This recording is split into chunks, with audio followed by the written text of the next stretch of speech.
Welcome to Bite Back, the podcast where we chew on food and history. On today's menu, we have a big old burrito with queso that costs extra because apparently women's rights are not the only thing overpriced. Can we just take a moment to appreciate this burrito for like 2 seconds? This is our overpriced burrito, y'all. Really good.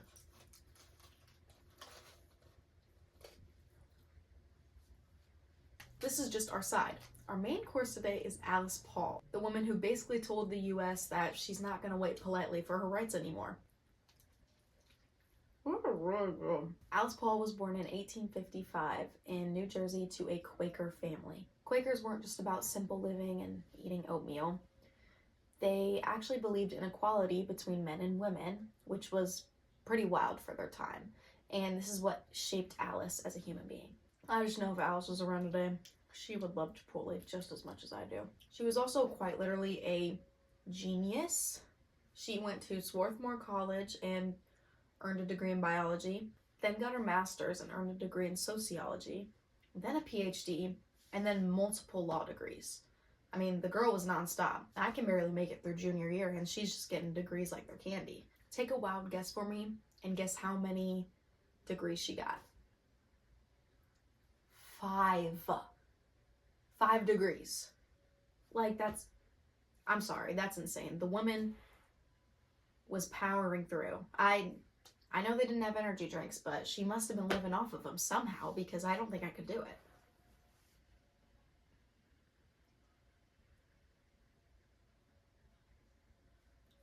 And Alice wasn't done apparently because she went to London to study abroad.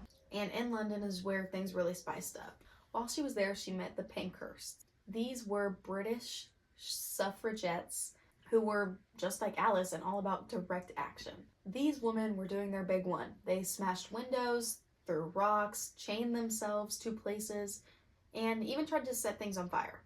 While she was in London, she met Lucy Burns, who is one of her lifetime friends. They even went to jail together. Kind of wholesome, I guess. I don't know if I would want to go to jail with one of my friends, but you know. Alice was doing so many things that she was making newspaper headlines all the way back in the US. People were hearing about her and talking about her all the time. She was asked so many times when she came back to the US if she was going to lead the suffrage movement here. And truth be told, she hadn't even really heard anything about it because they weren't doing anything like they were in London. It was all very kind of slow. It was all very slow.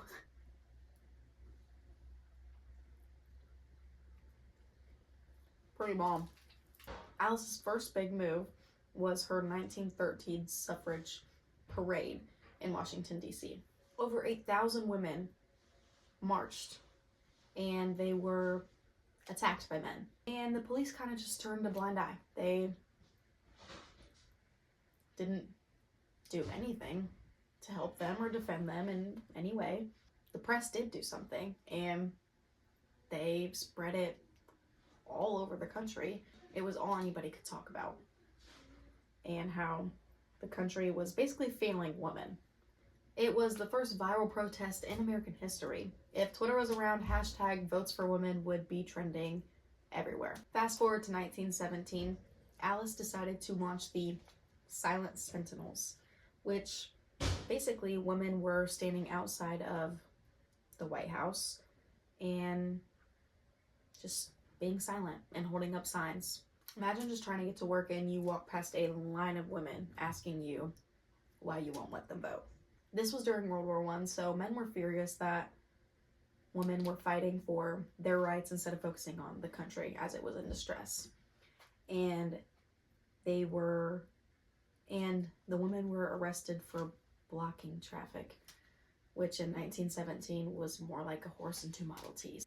When these women were arrested, President Wilson did let them out the first couple of times, but they just kept coming back. So he said, fine, you can stay in jail.